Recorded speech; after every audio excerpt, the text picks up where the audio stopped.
Auditorium here is the EcoBox. And we're in this location, unfortunately, because due to city zoning and permitting issues, we couldn't put it right on the ground, so we had to put it on a trailer, so it's treated as a vehicle, so we don't have to worry about all those building headaches if it were an actual building. But it is a shipping container, it's on a trailer, and you'll see that a little bit more in a minute. But I want to direct your attention to a couple of things if you come over here. Number one, you see 4 flat panel solar collectors. Those are on loan from a company called Sincera that's here in town.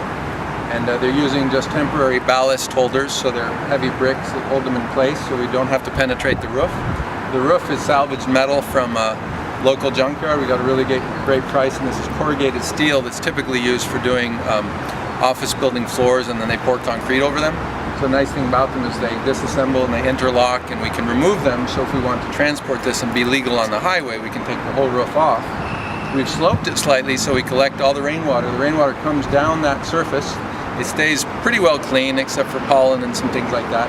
Goes into the plastic white gutter you see there, and then goes down into some storage tanks. So we'll get a closer look at that later.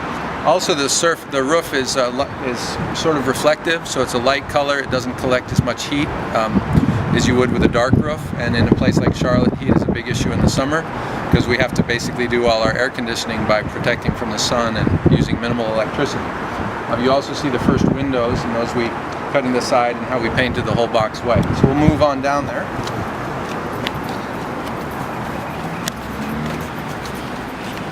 And a couple things you notice here is, first of all, the angle of these panels is not optimal. In fact, this whole location is not optimal because in the winter, that building up there is going to block most of my sun.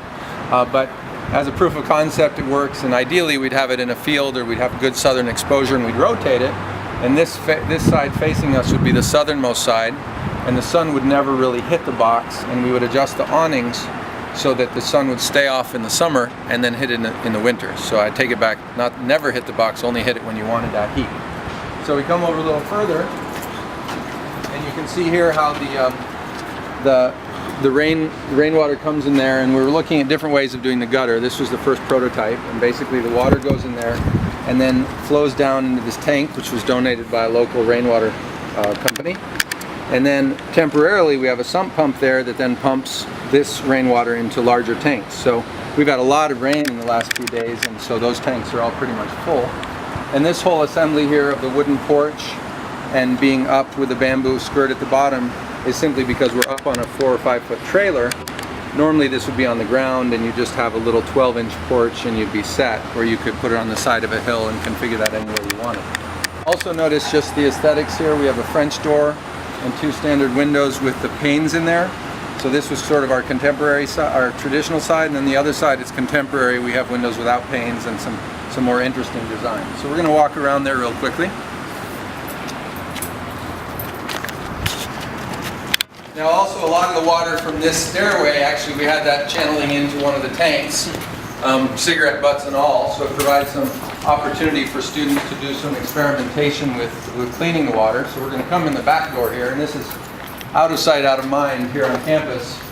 So we're working on designing actually a rocket stove, which is a really efficient way to burn leftover wood, so we could burn pallets and things. You've got some tubing here that eventually we hope to use for thermal heating. You put the hot pipe out in the sun and it heats up water. Lots of different experiments going on. This is from our Center for Sustainability. It was doing a worm composting bin. I've been collecting lots of building material. Here we have some donated solar thermal collectors. These are actually from the 70s, and they'll heat water up to where it'll actually burn your hands. So we use this as a demonstration for visitors. So these tanks are 1,000 liters each, and eventually we hope to have 5 or 10 of them. At the moment this is just kind of a proof of concept, and you can see this tank is full up to about here, and probably it's overflowing near the top because we've had a lot of rain, and you can see this tank is full.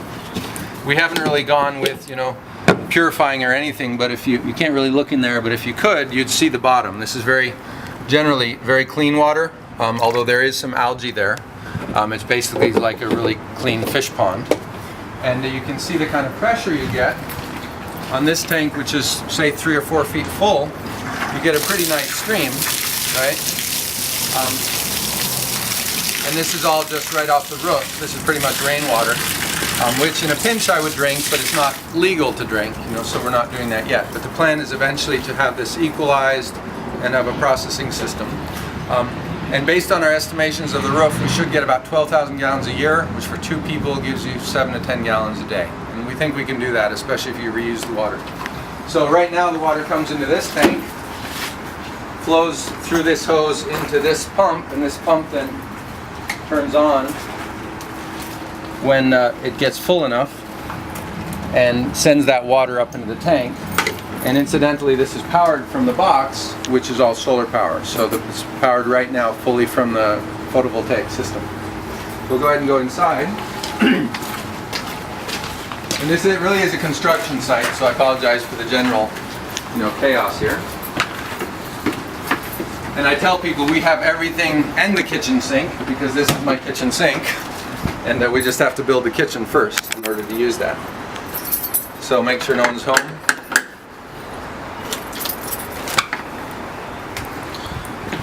And you can see we're very much under construction. So this is we're in a mild temperature right now, so we're experimenting with using an air conditioner to see how well we need to insulate to get this to cool it off. Right now it can't keep up. You see the blown cellulose there, which is shredded newspaper. It's moistened and then blown against it, and then we've sheetrocked this in. We still need to plaster. This would basically be your kitchen area right here. We have a bar here with some stools, so you could eat breakfast or what have you there. Come over here, this is sort of a living area. Maybe we'll have a big couch there. This sheetrock, of course, will be gone, and you've got another French door here. So when you have nice weather, you can open both French doors fully and have a nice cross breeze. In addition, those doors can be shut, and you can use this as kind of an in and out door or even a back door. We've got a wind turbine, which in any other environment might work well. Charlotte simply doesn't have any wind, so this is for teaching. But we just don't get enough wind here to make it really practical. Although we do plan on hooking it up because people get happy when they see windmills. And this is our photovoltaic system. So if you come over and get a good view here, we basically have what's called a combiner box. This brings the solar power from above in a DC voltage, and it brings it in. I think we're at about 75 volts, and it runs that down, and we can turn that off at any point. So you can cut it off here, and eventually the generator will run here. So if you want to, you can power the whole system with a generator, and this would be the cutoff for that. It goes into this MPPT, which is a maximum power point tracker. It's basically a fancy battery charger or charge controller, and it's feeding in at about 26.5 volts. So this is a 24 volt system. It's bringing in 65 volts, and it's putting out 2.6. It's bringing in 2.6 amps at the moment, and putting out about 6 amps. So that goes down through here into a battery bank. Let's see if we have a key here.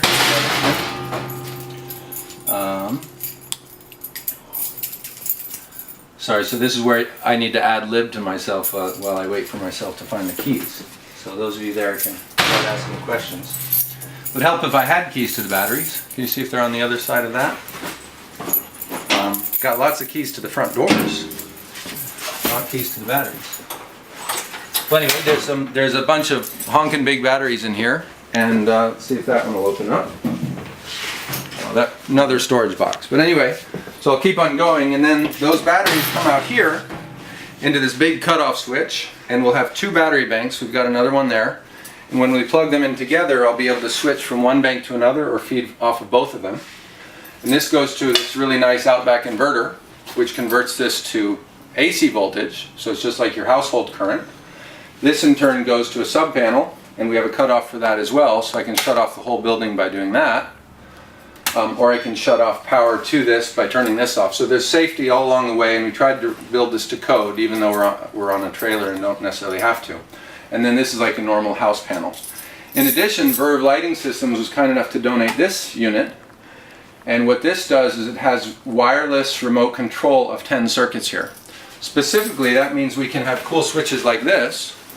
And you see when I turn this on, that light goes on. And this is an exterior light. And when I click it again, it goes off. And you can also build in dimming features, so if you click and hold, that becomes a dim. Or if you have a double one, you click them both for a third circuit.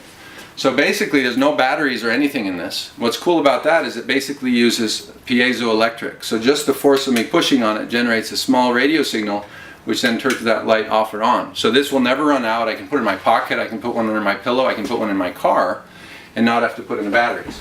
Whereas a switch like this, which operates a surge strip, this actually has a little battery, and we all know what happens when you have little batteries, right?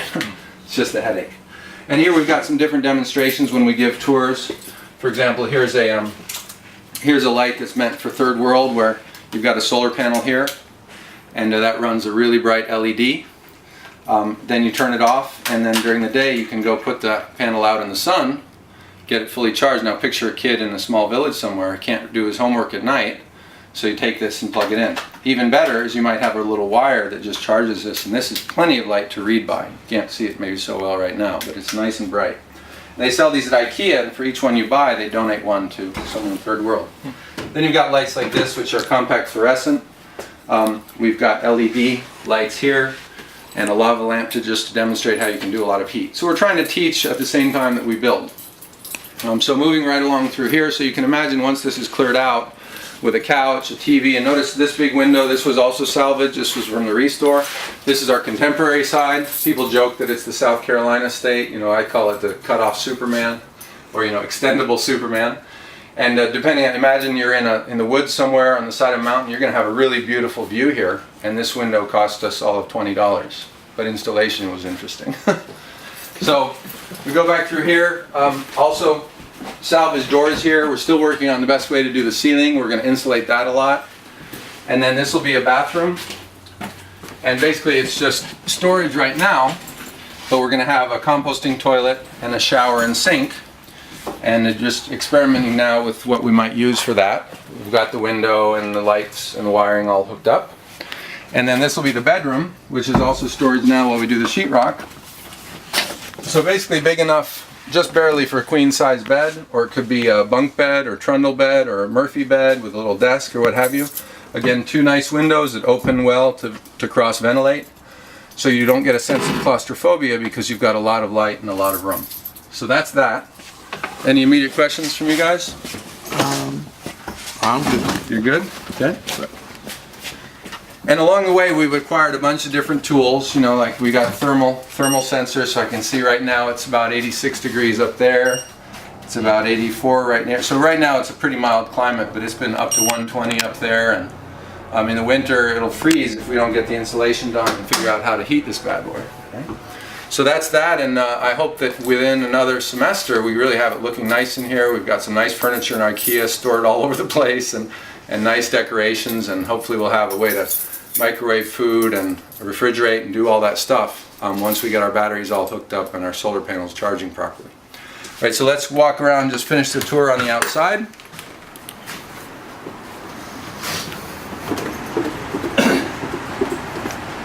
We've always got people coming in smoking because it's an attractive front porch. So these cargo doors can open up to expose that other door. I'll go ahead and demonstrate that.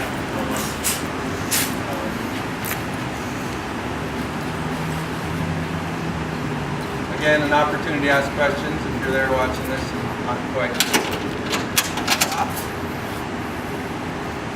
It helps to distinguish your work passwords from your home passwords. Okay?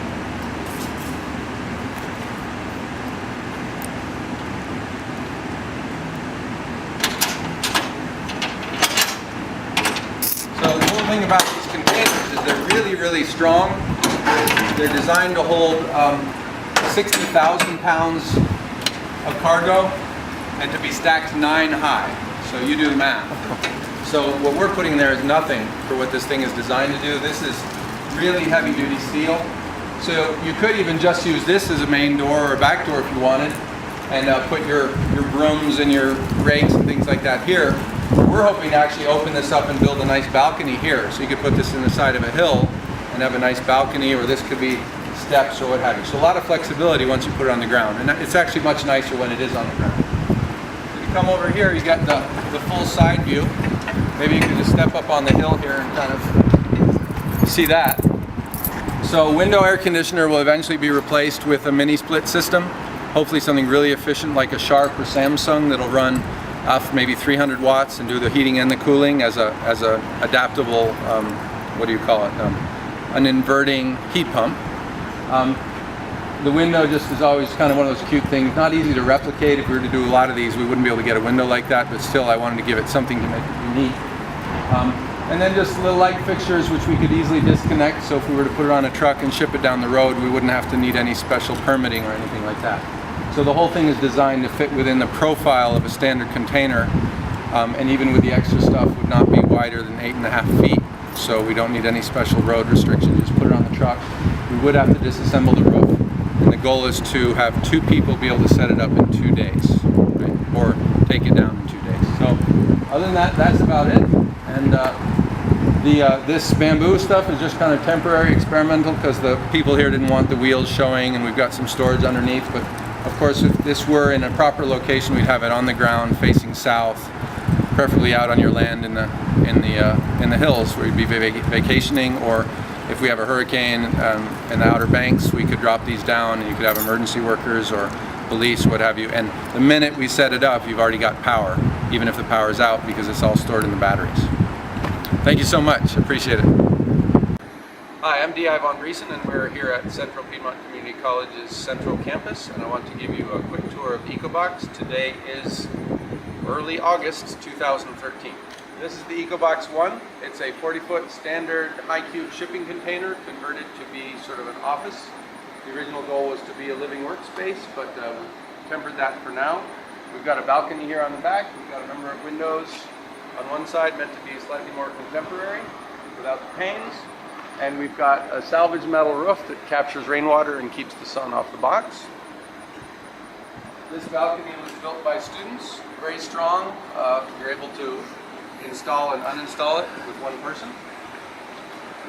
And we have a secondary wall here so that you can open the doors when someone's using the space and have a nice normal door, or if you're shipping it or storing it, you can close the big cargo doors.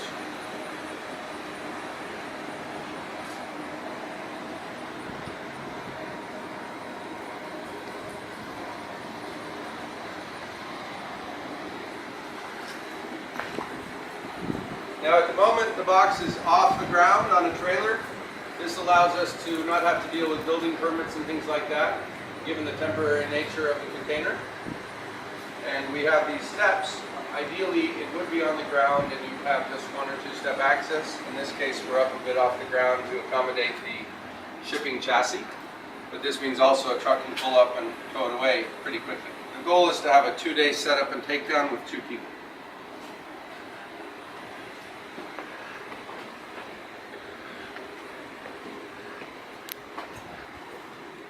So we finished the interior. We have quite a few doors and windows so as to avoid making the space feel cramped. I'm a tall guy, about 6'6", and I can just barely, not quite touch the edges. We have metal, blown cellulose insulation, and then sheetrock, and we've designed it so that there's no contact between the metal studs and the exterior metal wall to avoid thermal bridging. We hope to blow more insulation up in the ceiling and blow some Icynene foam from underneath on the bottom. This is the original shipping container floor, heavy-duty marine-grade plywood. We're experimenting with things like this is just a window air conditioning unit, which uses far too much energy, and we've just installed a mini-split heat pump system, which should make much better use of the electrical power. Over here we have a complete solar photovoltaic system. It pulls from the panels on the roof, brings in DC power. We have a maximum power point charger, which then charges 2 battery banks. So we have an 802 amp hour batteries total. These come up into the inverter, which supplies the whole building with 120 volts, 110 AC. So we have here a sub panel like you would have in your house with a cutoff. And here we have a wireless switching system for all the lights. So we can power this, we can turn this on and off with programmable switches like this. They can be programmed to control any number of lights at any time with any number of switches, which is convenient. And these do not have batteries, which is also convenient. And these were donated by Verve Lighting. So here you have the basics. If this were the live-work model, We would have a kitchenette and a bathroom here and a bedroom. However, in this case, because it's on campus and it's more for commercial industrial uses, this will probably end up being a class meeting space, workshop area. And we have ongoing student projects. So for example, you see these wires, Cat5, we have students configuring these to run a controlled lighting system. We have LED lights here. We have a professor working on a 24-volt computer system that will do some monitoring. And we hope to upfit the solar panels to give us a little more power. So these are the basics. So we welcome you to come to campus anytime and get a tour. And we also want to talk about the water capture system. The roof with the addition is 500 square feet approximately. So each inch of rain gives us about 350 gallons of water. This goes down and processes into these 3,000 liter tanks. And after the water sits for a while, you get sediment at the bottom and a little bit of residue on the top. But the water coming out of it is largely clean. And we're looking at alternative filtration systems using UV lights and filters so that this water could be consumed in other ways. At the moment, it's just good for gardening or washing cars, but in the future, we hope to have it clean enough that you could actually drink and cook with it. So there you have it. I encourage you to contact us for tours or any additional questions you have. Thank you so much.